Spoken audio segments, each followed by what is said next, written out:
Bismillahirrahmanirrahim. Assalamualaikum warahmatullahi wabarakatuh. Perkenalkan, nama saya Mutia Khaironi. Di sini saya akan menjelaskan tentang kerajaan-kerajaan Islam di Indonesia. Yang pertama, Kerajaan Samudra Pasai. Kesultanan Samudra Pasai merupakan kerajaan Islam yang juga dikenal dengan nama Samudra Darussalam. Samudra Pasai terletak di pesisir pantai utara Sumatera. Hikayat Raja-Raja Pasai menceritakan tentang pendirian Samudra Pasai oleh Marasilu setelah menggantikan seorang penguasa yang bernama Sultan Malik An-Nasr. Sebelumnya, Marasilu berada di kawasan yang disebut dengan Semerlanga. Kemudian setelah naik tahta, beliau bergelar Sultan Malik As-Saleh pada tahun 696 Hijriah atau 1297 Masehi. Ini berarti Kesultanan Samudra Pasai berdiri lebih awal dibandingkan dinasti Utsmani di Turki, yang pernah menjadi salah satu peradaban adik kuasa di dunia karena dinasti ini mulai menancapkan kekuasaannya pada sekitar tahun 1386 Masehi. Dalam Hikayat Raja Pasai maupun Sulatus Salatin, nama Pasai dan Samudra telah dipisahkan merujuk pada dua kawasan yang berbeda. Namun dalam catatan Tiongkok, nama-nama tersebut tidak dibedakan sama sekali. Sementara Marco Polo dalam lawatannya mencatat beberapa daftar kerajaan yang ada di pantai timur Pulau Sumatera waktu itu. Dari selatan ke utara terdapat nama Verlak, Basmah, dan Samara. Perbedaan wilayah Samudra dan Pasai mungkin dikarenakan putra Sultan Malik As-Saleh dari perkawinannya dengan putri Ganggang Sari keturunan Sultan Aladdin Muhammad Amin bin Abdul Qadi dari negeri Perak, yaitu Muhammad diberi wewenang untuk memerintah Pasai dengan gelar Sultan Muhammad Malik Az-Zahir. Pada masa pemerintahannya, koin emas yang disebut dirham sebagai mata uang yang telah diperkenalkan di Pasai. Seiring dengan berkembangnya Pasai sebagai salah satu pusat perdagangan sekaligus pusat perkembangan dakwah agama Islam. Ibnu Battuta, seorang pengembara dari Maroko, pernah mengunjungi Pasai. Pada saat itu, dia menulis tanaman yang banyak tumbuh di Pasai dan juga menulis tumbuhan aromatik yang terkenal di penjuru dunia hanya tumbuh di daerah ini. Pasai menyambut Battuta dan rombongannya dengan ramah. Perwakilan dari Panglima Kesultanan juga mendatangi rombongannya. Battuta menuju ke pelabuhan, sebuah kampung besar di pantai dengan sejumlah rumah, yang disebut Salha, yang berjarak sekitar 4 mil dari kota raja. Rombongan diterima dengan tangan terbuka. Bahkan sang sultan meminjamkan kuda-kudanya untuk rombongan Battuta untuk ke kota raja. Sebuah kota yang besar dan indah dilengkapi dengan dinding kayu dan menara kayu. Dalam catatan itu, Battuta juga terkesan dengan kesalehan Sultan Al-Malik Az-Zahir. Sultan merupakan penganut agama Islam yang taat dan memerangi segala perampokan. Sultan juga memberikan perlindungan kepada kaum non-muslim yang membayar pajak kepada kesultanan. Selain tegas, Sultan Al-Malik juga digambarkan sebagai orang yang rendah hati. Runtuhnya Kerajaan Samudra Pasai. Sekitar tahun 1326 Masehi, Sultan Mahmud Malik Az-Zahir meninggal dunia digantikan oleh anaknya Sultan Mahmud Malik Az-Zahir atau Malikul Mahmud. Sementara adiknya Malikul Mansur memerintah Kesultanan Samudra menggantikan kakeknya, Sultan Malik As-Saleh. Perseteruan kemudian terjadi di mana Sultan Mansur ditangkap dan diusir dari negeri Samudra, dan kesultanan ini dipersatukan dengan Pasai di bawah kuasa Sultan Mahmud. Dia memerintah sampai tahun 1345 Masehi. Di penghujung masa Sultan Mahmud serta di masa penerusnya Sultan Ahmad Malik Az-Zahir, kejadian buruk yang membuat keadaan Samudra Pasai mundur. Pasukan Majapahit yang dipimpin oleh Mahapati Gajah Mada melakukan serbuan sekitar tahun 1345 hingga 1350 Masehi. Pasukan dari Jawa ini berhasil menguasai Samudra Pasai dan memaksa Sultan melarikan diri dari ibu kota kerajaan. Kekayaan dan tawanan dari Kesultanan Samudra Pasai diangkut ke Jawa. Kesultanan Pasai kembali bangkit di bawah pimpinan Sultan Zainal Abidin Malik Az-Zahir pada tahun 1383 yang menempati sampai tahun 1405. Dalam kronik Cina, Sultan Jain dikenal dengan nama Sainulia Apitingki dan ia tewas oleh penguasa dari kerajaan Nakur, negeri tetangga Samudra Pasai. Selanjutnya, pemerintahan Kesultanan Pasai dilanjutkan oleh putrinya yang kemudian digelari nama Sultan Nahrasia. Ia menjadi seorang sultanah yang cukup terkenal. Hingga menjelang abad ke-16, Samudra Pasai masih dapat mempertahankan peranannya sebagai bandar yang mempunyai kegiatan perdagangan dengan luar negeri. Para ahli sejarah yang menumpahkan minatnya pada perkembangan ekonomi mencatat bahwa Pasai pernah menempati kedudukannya sebagai sentrum kegiatan dagang internasional di Nusantara. Namun kemudian peranan Pasai yang sebelumnya sangat penting dalam arus perdagangan di kawasan Asia Tenggara dan di dunia mengalami kemerosotan dengan munculnya bandar perdagangan Malaka di Semenanjung Melayu. Bandar Malaka segera menjadi primadona dalam bidang perdagangan dan mulai menggeser kedudukan Pasai. Tidak lama setelah Malaka dibangun, kota itu dalam waktu yang singkat segera dibanjiri perantau-perantau dari Jawa. Akibat kemajuan pesat yang diperoleh Malaka tersebut, posisi dan peranan Pasai kian lama semakin tersudut. Seluruh kegiatan perniagaan menjadi berkurang dan akhirnya benar-benar jatuh di tangan Malaka sejak tahun 1450. Apalagi ditambah kedatangan Portugis yang berambis menguasai perdagangan di Semenanjung Melayu. Orang-orang Portugis yang pada 1521 berhasil menduduki Kesultanan Samudra Pasai. Tidak hanya itu, Kesultanan Samudra Pasai semakin lemah ketika di Aceh berdiri satu lagi kerajaan baru, yaitu Kerajaan Aceh Darussalam yang didirikan oleh Sultan Ali Mughayat Shah pada tahun 1524. Kerajaan Aceh Darussalam di bawah pimpinan Sultan Ali Mughayat Shah menyerang Kesultanan Samudra Pasai. Akibatnya, nama kebesaran Kerajaan Samudra Pasai semakin meredup.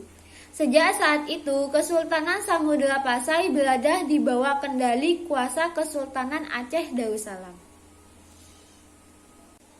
Kerajaan Ternate. Mayoritas masyarakat Ternate beragama Islam. Realitas ini tidak lepas dari sejarah masa silam, di mana Ternate merupakan kerajaan pertama di Indonesia yang terislamkan. Kerajaan Ternate pada mulanya bukan kesultanan yang menganut ajaran agama Islam. Belum ditemukan sumber yang menyebutkan kepercayaan asli kerajaan dan masyarakat Ternate sebelum kedatangan Islam, sehingga dapat diasumsikan bahwa masyarakat setempat merupakan penganut animisme atau kepercayaan pada kekuatan-kekuatan gaib di sekitar gunung berapi Gamalama.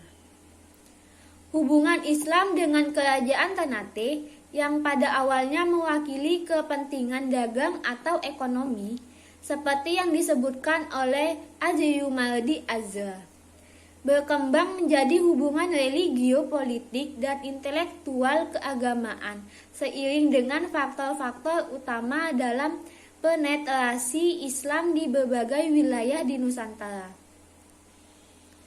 Tokoh kunci penyebaran Islam di Ternate yaitu bernama Datuk Maulana Husain. Disinyalir tiba di kawasan ini pada tahun 1965. Datuk Maulana Husain adalah seorang mubalik yang berasal dari Jawa yang memiliki kecakapan dalam bidang tilawah Al-Quran dan kaligrafi Arab. Di waktu senggang, terutama pada malam hari, ia membaca Al-Quran dengan suara merdu serta menciptakan seni kaligrafi di atas potongan-potongan papan. Keahlian tersebut menarik para penduduk lokal Ternate. Banyak di antara mereka yang datang untuk mendengarkan lantunan ayat suci Al-Quran dan jumlahnya terus bertambah dari waktu ke waktu. Sehingga mereka meminta Datuk Maulana Husain untuk mengajarkan Al-Quran. Dalam penjelasannya, Husain menegaskan bahwa Al-Quran adalah kalam ilahi yang hanya boleh diajarkan kepada mereka yang telah menganut agama Islam. Ketika itu, penduduk Ternate tidak keberatan dengan persyaratan tersebut dan berbondong-bondong memeluk Islam. Seiring pertumbuhan jumlah penduduk Muslim di Ternate, termasuk juga yang berasal dari Tidore, Bacan, dan Jailalu, Husain membuka pengajian untuk mengajarkan Islam dan Al-Quran. Pendekatan dari level terbawah yang dilakukan Husain meningkat hingga ke lingkungan istana kerajaan Ternate. Husain diminta membaca Al-Quran dan menjelaskan maksudnya di depan Kolano, para bobato, dan keluarga istana. Hingga akhirnya kalangan istana kerajaan Ternate memeluk agama Islam. Kematian Sultan Hairun Jamilah memicu kemarahan rakyat dan keluarga. Dewan Kerajaan atas dukungan rakyat lalu menobatkan putra Sultan Hairun Jamil, yakni Kaicil Baab sebagai Sultan Ternate berikutnya, yang bergelar Sultan Babullah Datussyah. Dalam pidato penobatannya, Sultan Babullah bersumpah bahwa ia akan berjuang untuk menegakkan kembali panji-panji Islam di Maluku dan menjadikan Kesultanan Ternate sebagai kerajaan besar, serta melakukan tindakan balasan sampai bangsa Portugis meninggalkan wilayah kerajaan. Sultan Babullah langsung menuntut gubernur Portugis, Louvete de Mesquita. Sultan Babullah pun akhirnya berhasil tampil sebagai koordinator yang handal dari berbagai suku. Untuk memperkuat kedudukannya, Sultan Babullah akhirnya menikahi adik dari Sultan Iskandar Sani dari Tidore untuk menggempur benteng-benteng Portugis di Ternate, yakni Toluco, Santo Lucian, dan Sanho Pedro. Semua benteng tersebut jatuh dalam waktu singkat dan hanya menyisakan benteng Sao Paulo, kediaman de Mesquita. Atas perintah dari Babullah, pasukan Ternate menggempur benteng Sao Paulo dan memutuskan hubungan dengan dunia luar. Suplai makanan dibatasi agar penghuni benteng bisa bertahan. Portugis kemudian memecat Louvete de Mesquita dan menggantikannya dengan Alvaro. Namun langkah ini tidak berhasil meluluhkan Sultan Babullah. Selama 5 tahun, orang-orang Portugis dan keluarganya hidup menderita dalam benteng Sao Paulo tersebut, dan terputus dari dunia luar sebagai balasan atas pengkhianatan mereka. Sultan Babullah akhirnya memberi ultimatum agar mereka meninggalkan Ternate dalam waktu 24 jam. Hanya mereka yang telah beristri kan orang Ternate diperbolehkan tetap tinggal, namun dengan syarat menjadi rakyat kerajaan Ternate. Kerajaan Ternate di bawah pimpinan Sultan Babullah, Ternate telah mencapai puncak kejayaannya.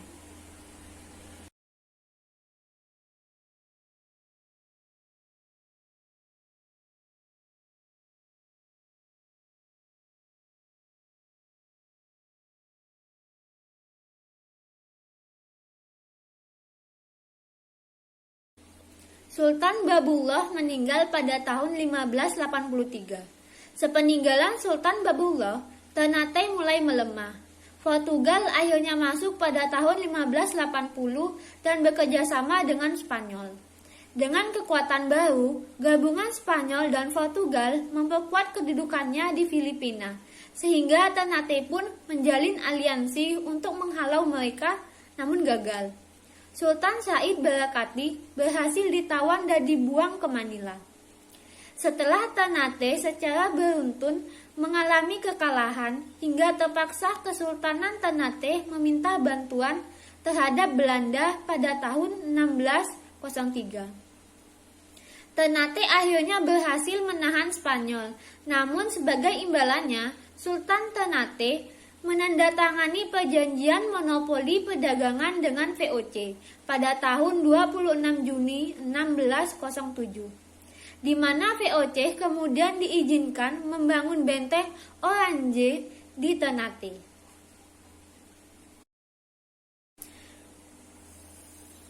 Kerajaan Perla. Perla adalah nama daerah yang banyak ditumbuhi kayu perla, kayu yang sangat bagus sebagai bahan pembuatan kapal, sehingga banyak orang luar datang untuk membeli kayu tersebut. Sehingga mereka menyebut daerah tempat pembelian kayu tersebut dengan nama sebutan Negeri Perla.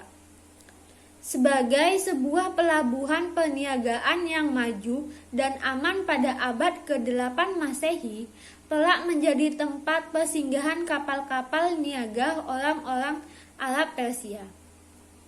Seiring dengan perjalanannya waktu, terbentuk dan berkembang masyarakat Islam, terutama perkawinan di antara saudagar Muslim dengan perempuan pribumi. Sebelum Kesultanan Perla berdiri, di wilayah Perla sudah berdiri negeri Perla yang raja dan rakyatnya keturunan dari Maharaja Hohela. Pada tahun 820 datang rombongan sebanyak 100 orang dari Timur Tengah menuju pantai Sumatera yang dipimpin oleh Nahkoda Khilafah. Rombongan ini bertujuan untuk berdagang sekaligus membawa sejumlah dai yang bertugas untuk menyebarkan agama Islam di Perla.